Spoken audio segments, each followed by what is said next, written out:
So today I'm going to be speaking all about Synapse here at Data.Saturday.LA virtually. And we're going to be talking about how Synapse really works. I know it's kind of a new product. A lot of people aren't that familiar with it.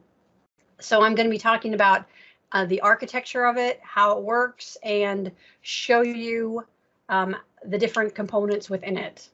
So we're going to be talking about how we can create a virtual database with Spark Pools, create a data warehouse for terabytes worth of data with dedicated pools, perform ETL with integrated runtimes, and create virtual databases over flat files in Azure Data Lake Gen 2. So let's talk about that.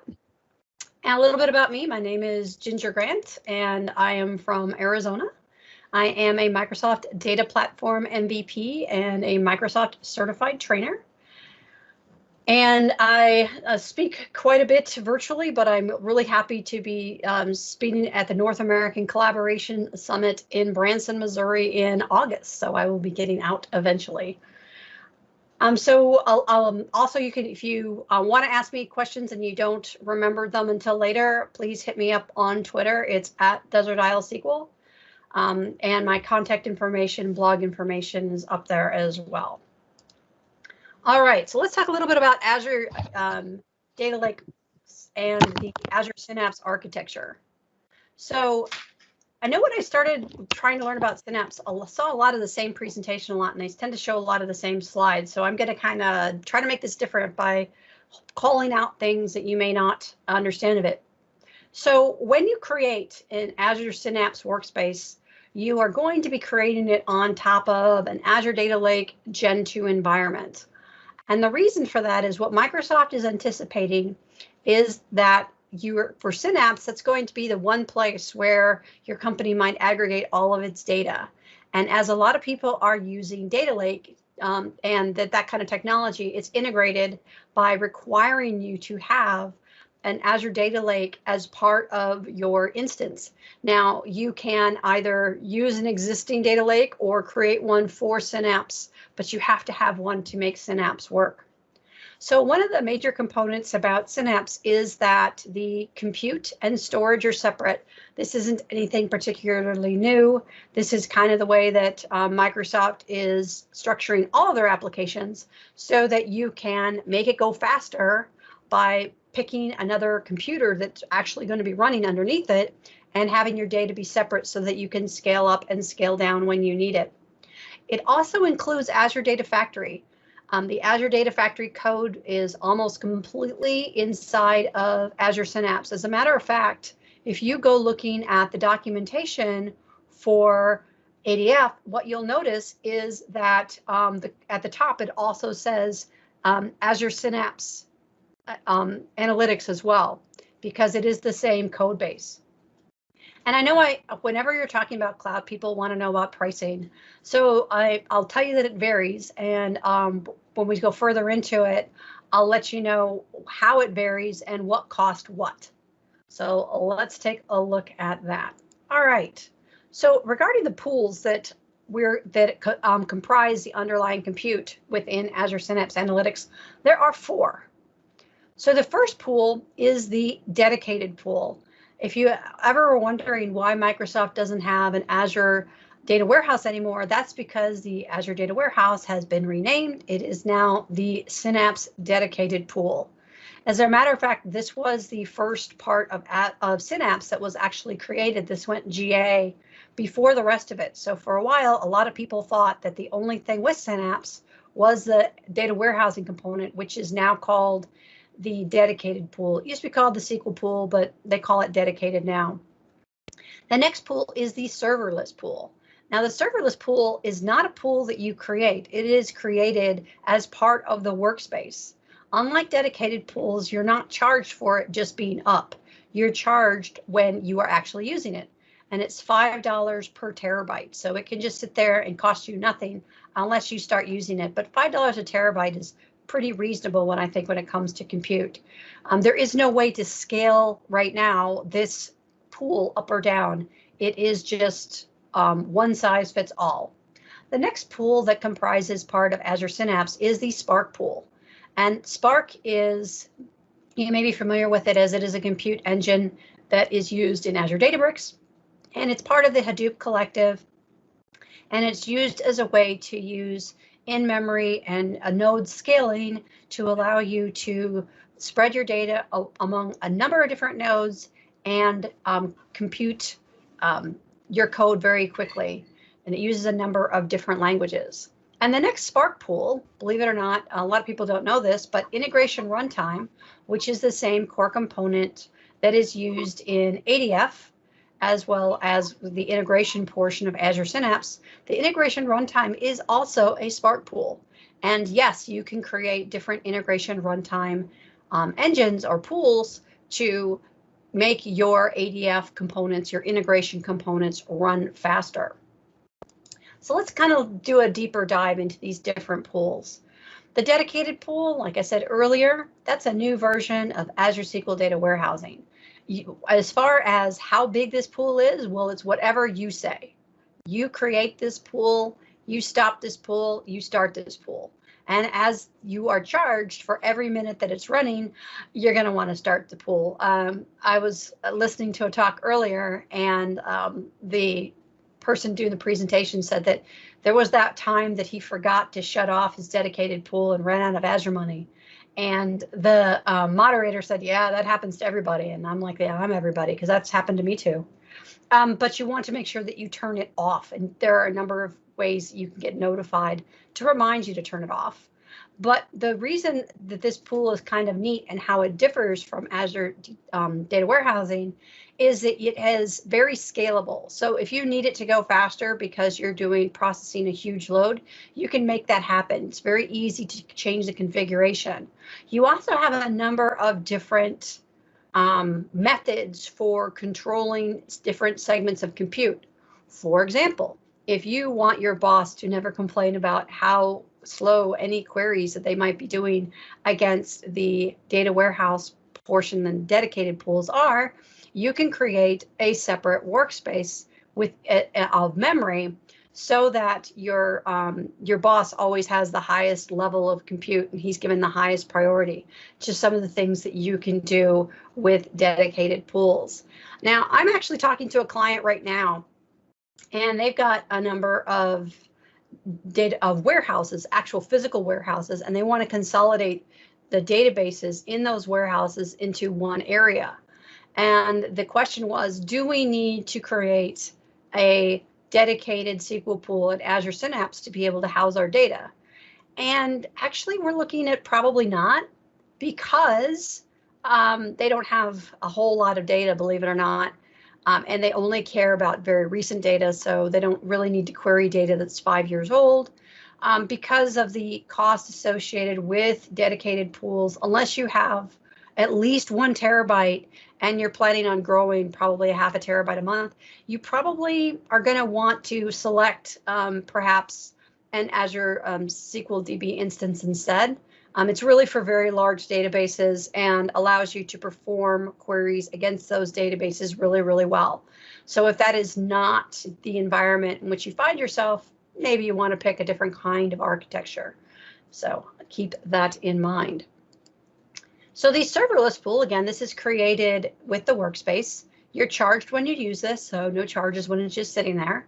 And it's designed to query your ADLS components, which is really cool because this allows you to put data into your data lake and act like it is a database. And you can create tables on top of it. This kind of technology was common with, Hadoop, HQL stuff, where you are doing schema on read, but you can save the read off, and so you can create virtual databases on top of your data lakes, and you can act like those are actual databases within Azure. Now, they are going to be a little bit slower, but you can write all the T-SQL commands that you want to against them, and they are rather decent performing given the fact that you are just querying on top of data that's stored in your data lake.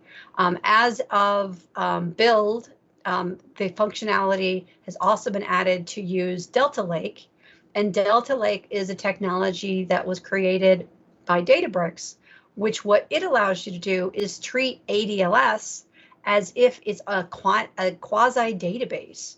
So, which means that you can do, they call it time travel. I call it transaction logs, but you can look at your data back in time so that you can query the data as it looked last month, even though you've made some schema changes to it. So that's a really neat feature of the serverless pool as well.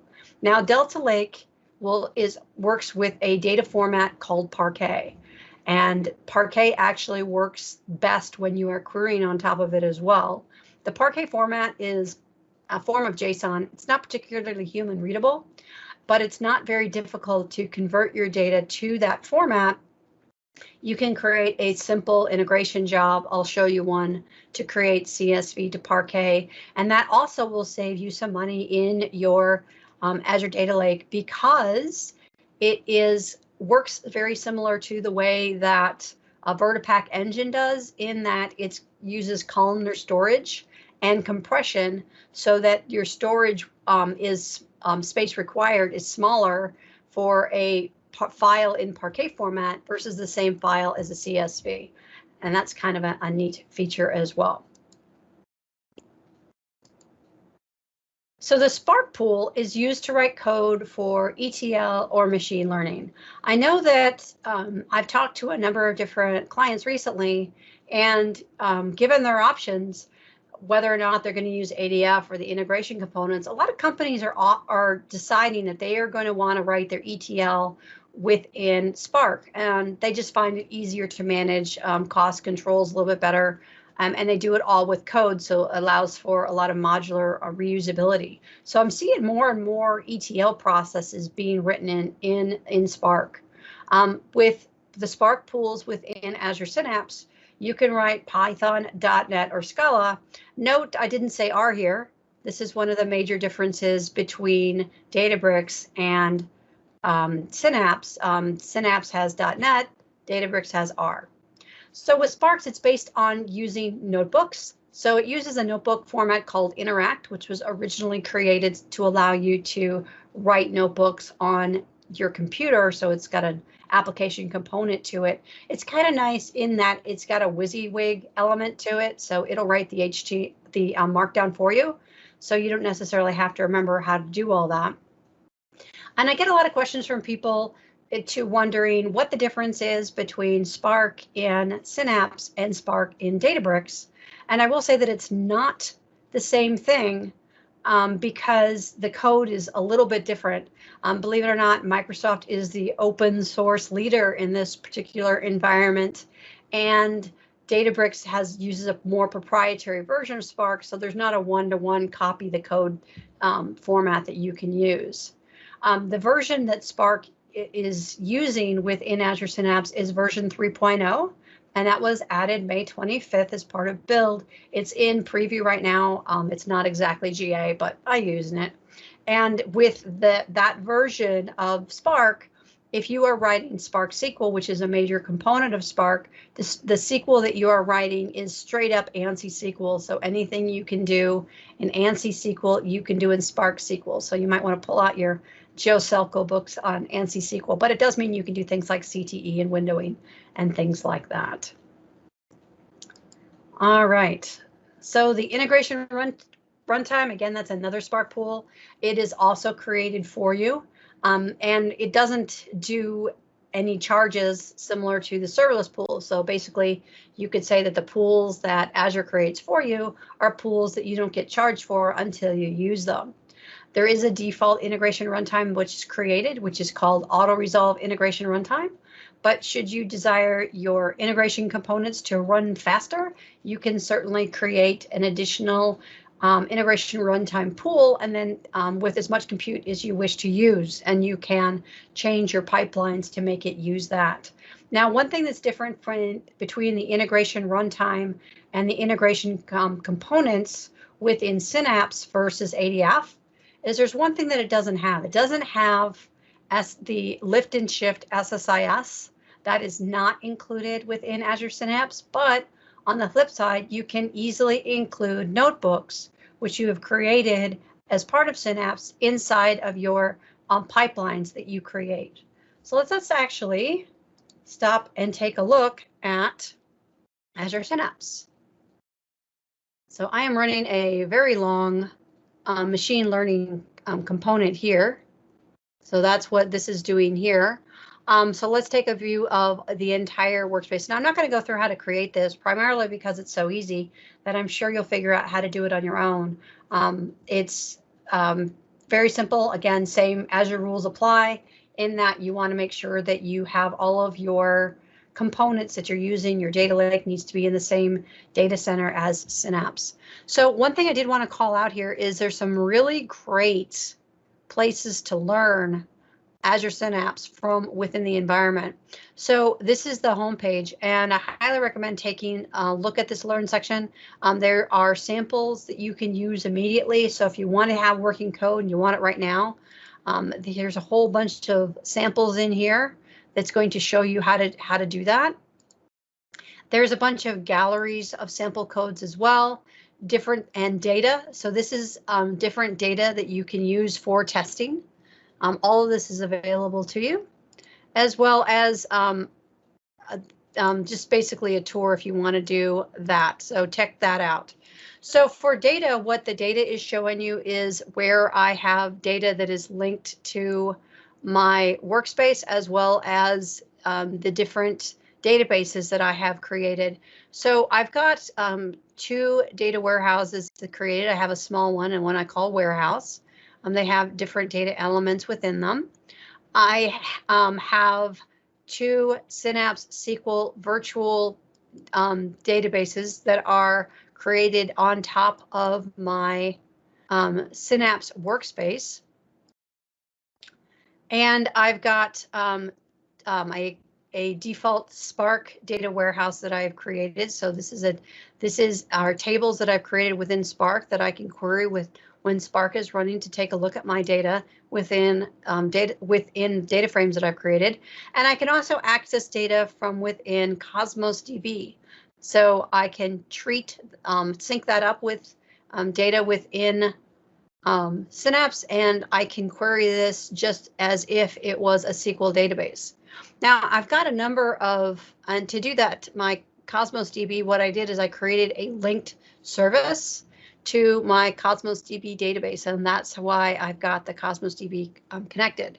So here's my link to my Cosmos DB databases. You can see here that I have 3 different Azure Data Lake storage elements created here. So these are different ADLS workspaces that I have created. So I wanted to just show you a little way that you could query and take a look at data within my Azure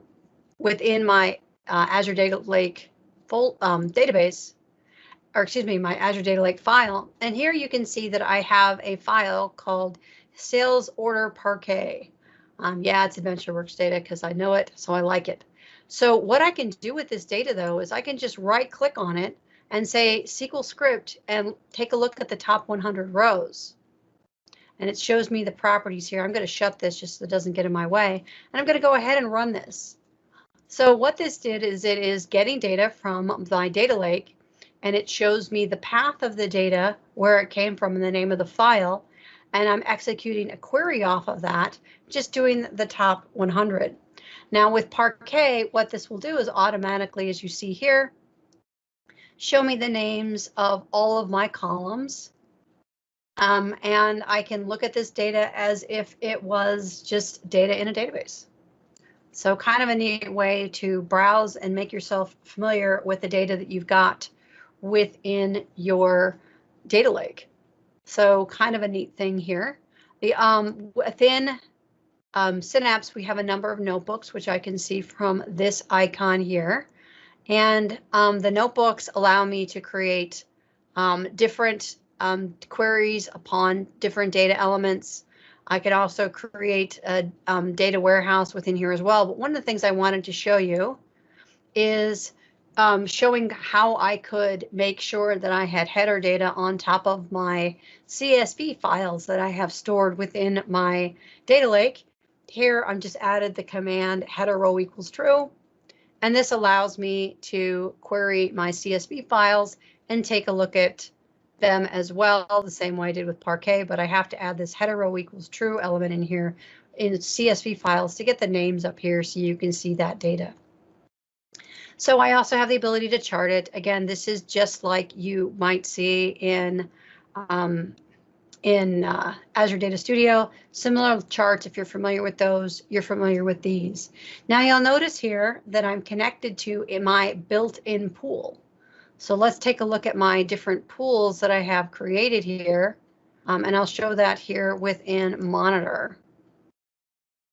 So within Monitor, you can see that these are where I've got my SQL pools, and you can see that I have my built-in pool, which we just looked at, which is online, and I also have two dedicated pools. These are my data warehouses. I'm going to go ahead and manage this particular pool and start it up so that I can query on it. So I want to go ahead and start this pool, and we'll take a look at querying on it as soon as this starts to load.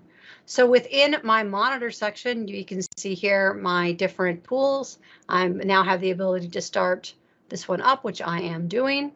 And I've also can take a look at my Apache Spark Pool here. I've got one Apache Spark Pool. We can take a look at that. Take a look at the configurations.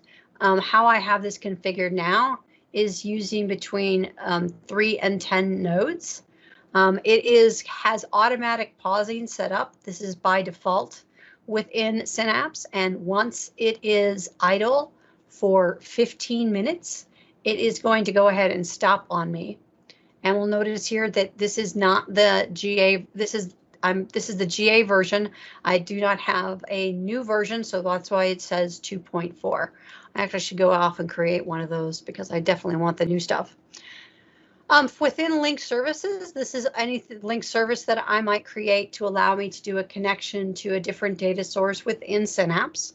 You'll notice that I've got links to my different data lake gen storage accounts, which are not integrated directly to Synapse, but I went ahead and added them. I also have a link to Azure ML because I have the ability to incorporate Azure ML functionality within Azure Synapse, and so I did that as well. Here are my links to my Cosmos DB databases. It's telling me that it has started my small pool so that I can go ahead and query my data warehouse pool. I also have a key vault that I have associated with my Synapse Analytics so that I can use this both within the code that I might write as part of Spark or any other place that I might need to use a key vault. I also have a link to blob storage, and these are just my Synapse Analytics pools. I do have the ability to incorporate Azure Purview. I do not have an Azure Purview account, which of course is required to link to one. And within Integration Runtimes, these are the integrations I have. I don't happen to have any right now, but this is my auto resolve integration runtime, which since I have my Synapse workspace running, it is running as well. So I have that running. Within security, I've got different access controls that I have granted to different people. One thing that I will say that with Synapse Analytics, it's not terribly granular. So if you are not granted if it works service principal on top of your workspace, you may have issues controlling all the elements that you need to do. So just keep that in mind. So workspace passages, these have been added recently, and these will allow you to pre-configure any and all Spark workspaces that you may have available so that you can pre-configure them prior to this being added. The configurations that you would have for a specific Synapse pool, Spark pool, were contained within that pool, and here you can load packages so that you can load all of them. Now, naturally, I have source control enabled, and this means that that I have this commit all statement here. This is going straight to my to my Azure DevOps dev branch integration, which is what I have configured. And again, all of this was in Monitor. In Manage, I'm going to go ahead and take a look actually at my pool because I wanted to show. show monitor rather, because I want to show you what's going on within my Spark pool. We'll take a look at what is running in here since it's presently running, so I can take a look at that job as it's running, see what the progress of it is so far, and it's showing me where I have, and it gave me a warning on job 6, but it is still running job 7, looking for data skew, and you can see that this particular job has been running for 1 hour and 46 minutes because it's rather complicated. Okay. So with that, let's go back to take a look at some my slides here. So let's talk in depth a little bit about data warehousing within Synapse. So one thing about data warehousing is that it's designed to load data using Polybase. And that is a really clean way to get your data into your data warehouse because, again, this is designed for very large data sets. So the common way to get your data into your data warehouse is first to get it into your Azure Data Lake, and then using Polybase, load your data from there into your data warehouse. And I've got some code that I will show you about that. When you load your tables within Synapse, you'll do a task called sharding. And with sharding, what you're going to do is you're going to tell your dedicated pool how to load the data. So within Synapse Data Warehousing, you've got 63 separate compute nodes that are running for massive parallel compute, and you're going to need to decide how you want the data distributed across those nodes. You have different ways of doing that. You can use hash, which hashes them across all nodes, perfect for things like fact tables. If you've got a date table, you might want to replicate that using the replication sharding, or you might want to do round robin, where you take your data and evenly distribute across the different nodes. That would be another option. Again, you also have workload management, and this allows you to provide control over what priorities different groups of users get. So, and you can set all sorts of great things on this. So for certain groups of users, you can give them priority. So let's say that you've got some kind of a batch processing job that runs at night. You can give that highest priority. You could give the workload priority that's perhaps going to create Power BI reports to have the greatest priority from 9 to 5, Monday through Friday, but change that priority later on. And that you do that with workload management and workload isolation, which allows you to dedicate resources to different users and different tasks. You're also probably still going to want to partition your data. When you've got a lot of data, the whole goal is only to look at the data that you really need to see, which probably means that you're going to want to take your large tables and segment them by date so that if you were doing a query, say on 2021, you have your data partitioned so you won't even bother looking at data from 2020. So kind of common elements for anybody who's done things with very large data sets, and you still want to do partitioning, say if you're on an Azure SQL DB where you have the similar kind of construct, because that kind of thing really helps improve performance. And when you've got terabytes and terabytes of data, you definitely want to use all the tricks that you can to make it perform well. So with serverless and Azure Data Factory, or excuse me, and Azure Data Lake, this allows you to create virtual databases on top of your data lakes, and we're going to take a look at that. And these virtual databases actually act like regular databases. In fact, what you can do, you have the ability to connect to them using SQL Server Management Studio. I mean, they're that much like regular databases. They work best, again, over Parquet files, but you can create them over text files. And once you create these virtual databases, you can even create Power BI reports based on them as well. So it allows you to analyze external tables with the same kind of experience you might have with classic databases.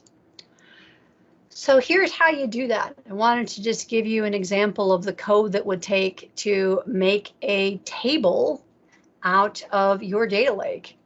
So assuming that you've already created a database called Northwind, and I'm dropping it if it exists, I'm going to be creating an external table.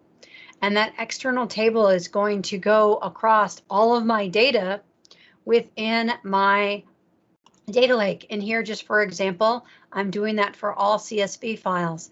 Now notice I also have the ability to use variables. So I'm going, if let's say that I've got population, a dash, and I've got 10 years worth of data in here. I can use this asterisk here to allow me to load all of that into a virtual table and not have to reference every single file that starts in that particular subdirectory. I can just use a wildcard command and load that up. The data source and the file format are something that I've previously aliased, and these are variable names here, so that's why that works. And we'll take a look at that in the demo as how to make that happen. All right, so with integration runtime, again, that's just basically the same as ADF code with some few differences. So it integrates with Synapse monitoring. Well, that makes sense since it's a different, since the monitoring is held a little bit differently. It doesn't have SSIS integration, and as of this point, it doesn't integrate with Purview. So if you are using Azure Purview, it does not fully integrate within the integration runtime, which is the Azure Data Factory component within Azure Synapse. So Spark Pool, the open source version of Spark, incorporates scaling. It incorporates Delta Lake, and it allows you to configure and monitor all of your Spark pools. We took a look at that within Synapse. And also, one of the differences that used to be between Databricks and Synapse Spark Pools was whether or not you had GPU support. And GPU support is actually created out of video games. So hey, something good has come out of video games. Video games use very complex graphical processing cards, and Spark on Azure Synapse incorporates the compute power of NVIDIA GPUs and you can specify that within your cluster. Now that's optional, and yes, it does cost more, but it allows you to have the most optimal compute possible, because within the data center, there are a whole bunch of graphics cards on servers that never see monitors and are used simply for data for Spark and also for Bitcoin mining, which is what a lot of people do with the GPUs as well. And that is something that you could write within a Spark pool if you felt so inclined. All right, well, let's take a look at some additional features of Azure Synapse. So let's take a look at my database that I've created here, and we'll take a look at the data warehouse that I've created using my small pool here, which is this one. So here, that's not the right one, sorry. I want to make sure that so these are actual tables that I've created on top of it within my data warehouse components. And you can see that they have different icons here. And these different icons are for the different sharding methods that are used to load the data. So employee uses the hashing, which is why the icon looks like this. Geography uses round robin, and fact reseller, this uses round robin, this uses hash, this is using replicated. So I've got different ones, different sharding available to me. Of course, I wanted to have my larger table using my different my hash sharding because that is the most efficient. So let's take a look at the code that it takes to create and load data. So for creating a logical data warehouse, what I did with that is, creating a logical data warehouse. Pretty logical there. This is for my serverless pool, so notice I'm connected to that. So I'm going to create a master key, and a shared access signature, and then specifying where my external storage is going to be. And I ran these steps already, and these steps were used to create my logical data warehouse. So that was used to create this code here. So that's all it takes to create a logical data warehouse.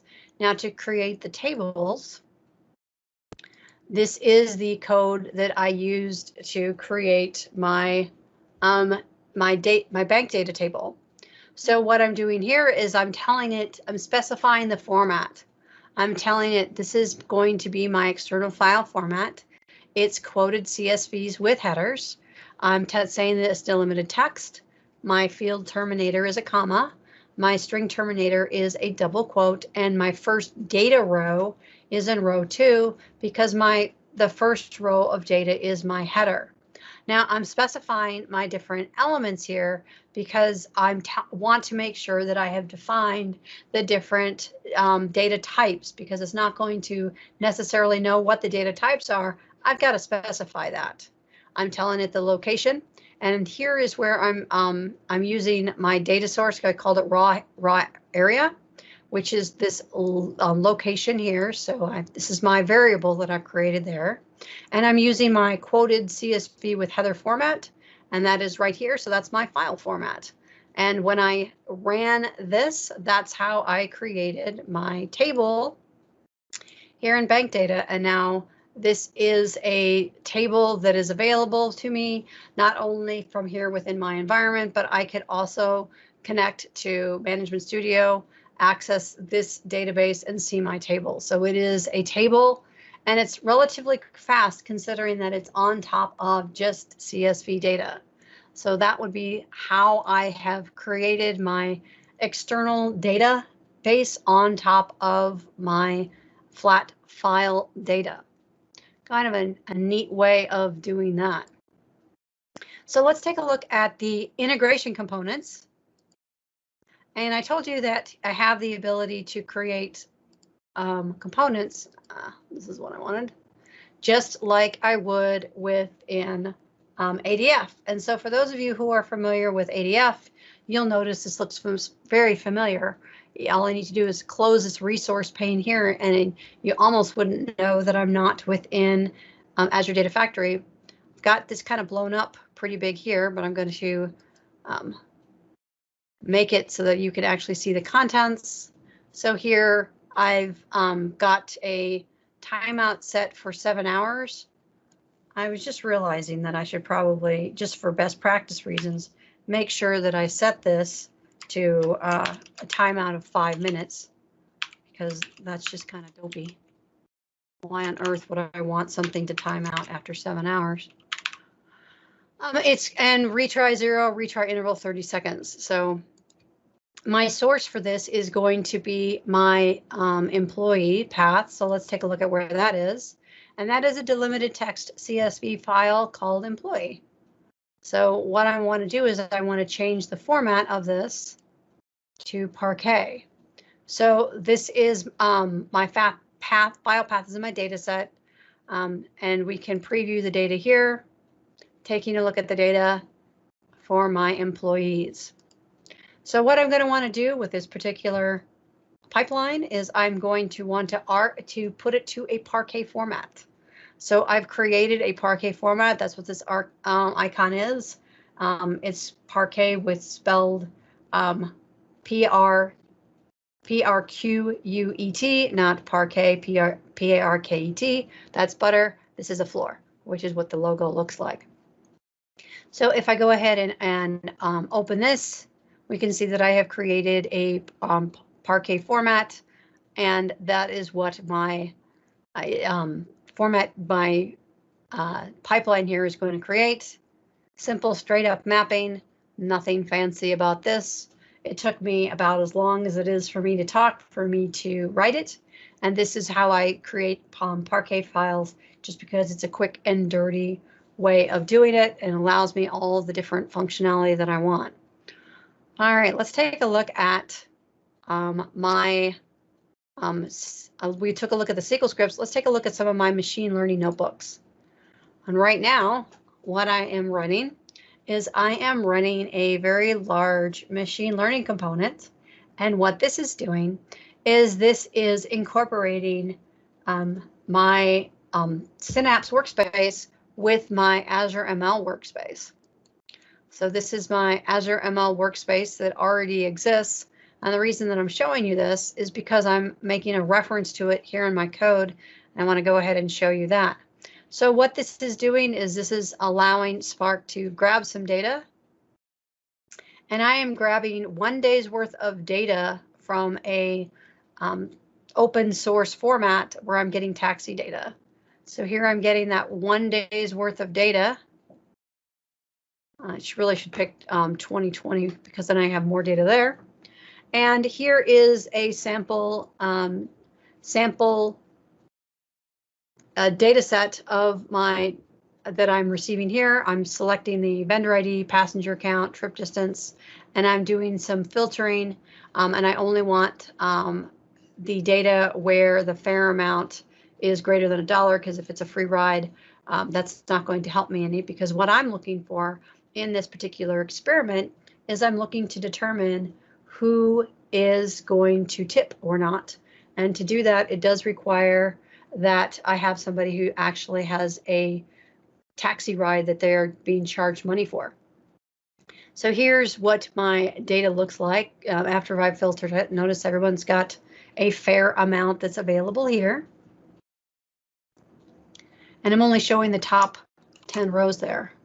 So what I want to do next is then take a look at training at splitting my data up into 2 data sets, a test data set and a training data set. And from within here, what I'm going to do is that's where I'm going to incorporate my Azure ML code here. So I am calling my workspace with my subscription here and connecting to that, specifying all that information here. And then I'm going to create a data frame that I can use for this, for my data. And next I'm going to create some settings within Azure ML that is going to allow me to run an experiment on my Azure ML component. It's going to use 30 minutes of compute time, not total job runtime, which is why this is taking so long. And it's going to enable early stopping. And what it's going to do is it's going to find me the best machine learning algorithm, which is going to be regression based on the R2 score. So if the best R2 score is when it is going to stop. So here is where I'm telling it that I want to use regression, and I'm using my Azure ML library here from AutoML config, and I'm telling it that I want to use Spark, and I want it to compute and guess the fare amount. So looking at the who is getting tips using my settings. And now it is submitting my job in Spark on Azure Synapse, and it is running within Azure ML, and it shows me that it is running that and getting different, running my models, determining which is the best algorithm. So let's take a look at it within Azure ML. So I'm going to go to AutoML here and take a look at this is what it ran. So what it did, we look at the models, is it ran a whole bunch of different times. The best score was the one for this voting ensemble. Got a number of different other things that it tried to see which is the best algorithm. So I'm using machine learning to find the best machine learning.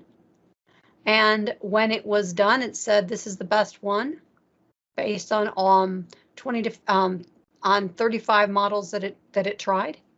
This is the one that I want to use, and I can look at additional detail about any of the ones that I'm interested in.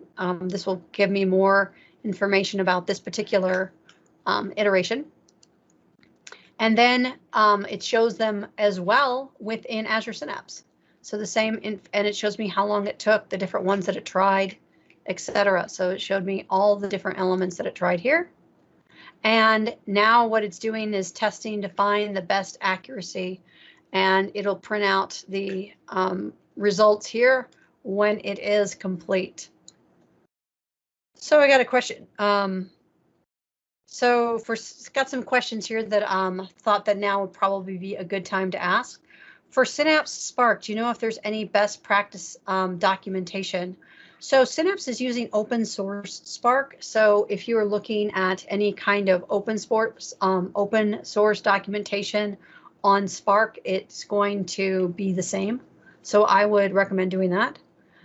Some of the weaknesses of Synapse, you might want to be a little bit more specific because it depends on what you're talking about. For best practice in an ETL process, Spark will be doing transformations to populate a data set. If within ETL processes, when using Spark, one of the things that you'll definitely want to make sure that you do is use a data frame that is a Spark compliant data frame. So probably using a standard Spark data frame or a Koala's data frame. You don't want to use pandas with Spark because they do not scale across all of the nodes and clusters. So good question. There is a really good book that I happen to own by O'Reilly on it's called Spark, the Definitive Guide. If you're looking to learn more about how Spark SQL works, I highly recommend that one. You can also, there's also one that I have called, and I'm looking at it on the bookcase, Advanced Analytics with Spark. And that would also help you if you're looking to do machine learning. But if you're just looking at things like ETL, you might find the Definitive Guide better. In terms of documentation for ETL with Spark specific to Synapse, I don't know of any. So, question? All right, I'm going to go with you. You must have typed it in chat. So thanks, Mark K, for your question. So this is still waiting to complete. So I do have some other Spark pipelines that I could show you here. So within my other notebook here, I've shown you a way that you could create a sample machine learning pipeline within Spark. And that works a little bit different than other kinds of machine learning because I'm using the MLlib library.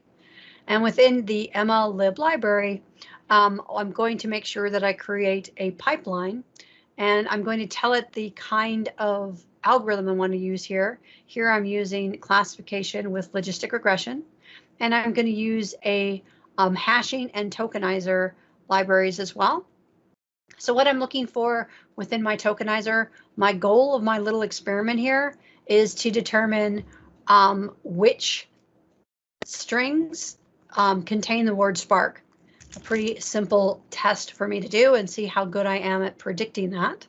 So I'm going to tokenize my text and I'm going to output my features. You'll notice here, I'm telling it, yes, this one contains the word Spark.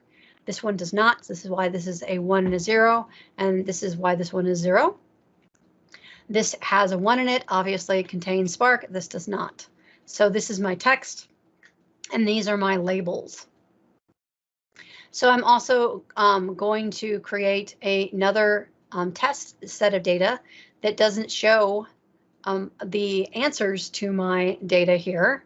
And I'm going to go ahead and see how good I am at predicting it once I have created this machine learning model here using my training data. So after this, I'm going to run my model on my test data after I've trained it to see how well my model is able to perform on my new data set. And what I've done here is you can see that in my test data set, what I have is I've got the word Spark and it predicted that. So my model is very good at determining if my text values are contained within my text. Here it's saying that the probability is 0, and that's true because looking at my data strings, there is nothing in there that says Spark. Here it's looking at my data strings and saying, we predict that Spark is there. Looking at my probability, it's 93%. And so it said, go ahead, we're going to predict that it's going to have the word Spark in it. And then also looking here at this string, saying that there's no chance that has the word Spark in it. So my little machine model was very good at predicting my different text values. So just some other simple kinds of tests that I can do with machine learning that don't have to incorporate anything, but using the libraries that are included within Synapse. So for a summary, what we talked about today is we talked about the different kinds of pools. We talked about the integration runtime, serverless pools, dedicated SQL pools, as well as Spark pools. And we discussed the different uses for the different pools. We took a look at how integration works and how that's similar to Azure Data Factory. And we talked about the different pricing elements. One thing I forgot to mention, though, is if you're looking at pricing, Microsoft, when they created the components for integration incorporating Azure Data Factory within Synapse, they made sure that the pricing was the same. So you're not going to get different pricing components that are within Synapse than are within ADF. So there's no pricing reason to go from one to the other. It's just whether or not you want all of your elements in one place and whether or not it is important to you to have your want to call, say, a notebook within your pipeline, which is definitely something that you can do with integration. So, but the pricing does vary with the different components. I mean, what you will be charged for a Spark pool has everything to do, for example, with the size of the pool and how long you run it. For data warehousing, the costs are for how long that you're running it, which reminds me, after this this talk, I will be remembering to go turn it off. But for my serverless pools, I'm only charged for when I'm running stuff. So it is a very economical use case. A lot of times I get asked, well, when would you want to use Synapse? I can tell you that I use it a lot for organizing data within a data lake. Hopefully that data is small because I oftentimes use that to organize data that I load directly into Power BI. One feature that I didn't discuss a whole lot is, well, at all really, is I do have the ability to incorporate Power BI within my Synapse Analytics workspace, which allows me to run it inside of it so that I can do different kinds of querying on top of my data lake within Synapse. I have to specify a specific workspace for that to make it work, but I can then Power BI will load within my Synapse workspace. It does have to be in the same Power BI, the Power BI Azure subscription and your data lake Azure subscription need to be in the same place for that to work. So you need to make sure that you've got all that stuff coordinated well to make that work. And I've got my Power BI under a different Azure account, so it's kind of obnoxious for me to configure it to work that well. So that's why I don't have that. And with that, are there any questions? One thing I wanted to put out there is that if you're interested in knowing more about the latest and greatest stuff that happened in Synapse, they have a pretty good blog of all of the new stuff, and I put that here in the chat. I'm sure hope that you get a chance to take a look at that. If you have any questions and you can't think about it later, please feel free to contact me on Twitter. I'm also on LinkedIn, but I can tell you that I don't go there very often, so it may take a week for me to get back to you. But with that, does anybody else have any questions regarding things that you can do with Azure Synapse?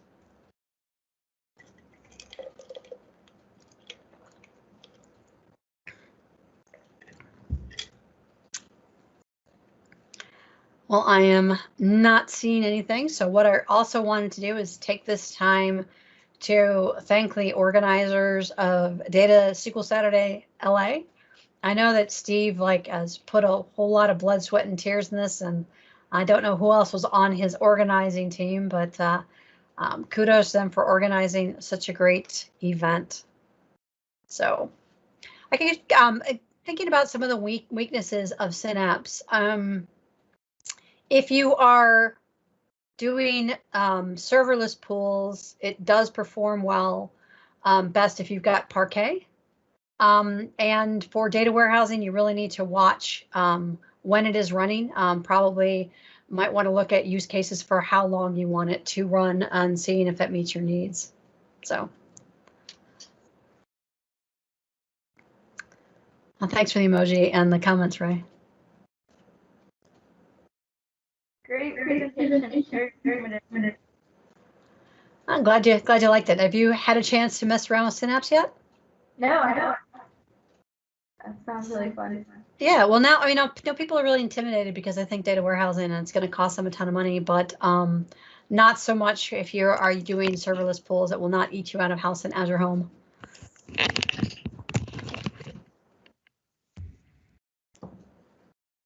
So you guys can unmute yourself or just put any questions in the chat if there's any other ones.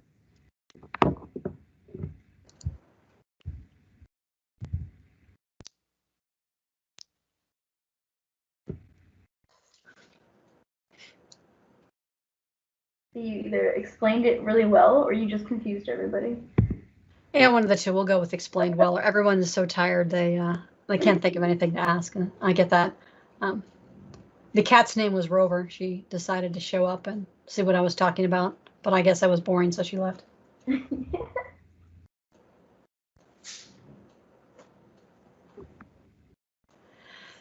Does it make a lot of sense to do serverless pools for transformations? Well, the thing is that when you have a lot of data that you have in your data lake, the question is that how are you going to transform it and how are you going to analyze it?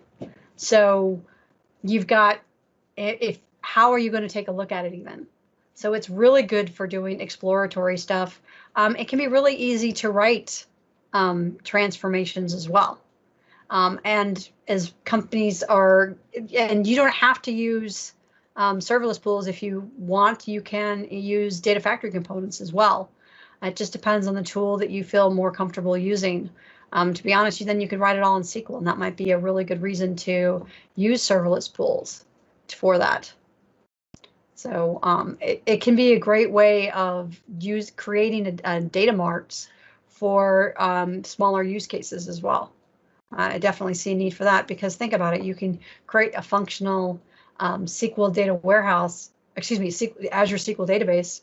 And yes, it's not as fast, but you have the functionality of a database with without paying the price for a database. So think on that one.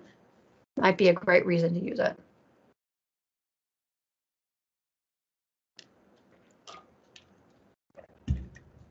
Do existing procs easily translate into serverless pool code? Absolutely. It is T-SQL compliant. So if you can write it in T-SQL, you can write it in serverless.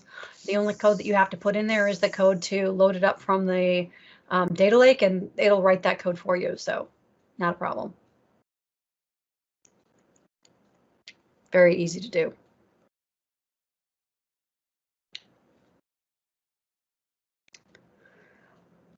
Well, with that, who do we have up next?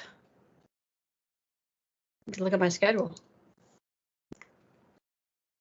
Brandon Leach is going to be talking about DBA's guide to proper corruption handling. Yeah, here, I'll put the new schedule up so people Yeah, that'd be great. I'll stop presenting then. Thank you very much. Really appreciate it. Thank you. Thank you. You were great.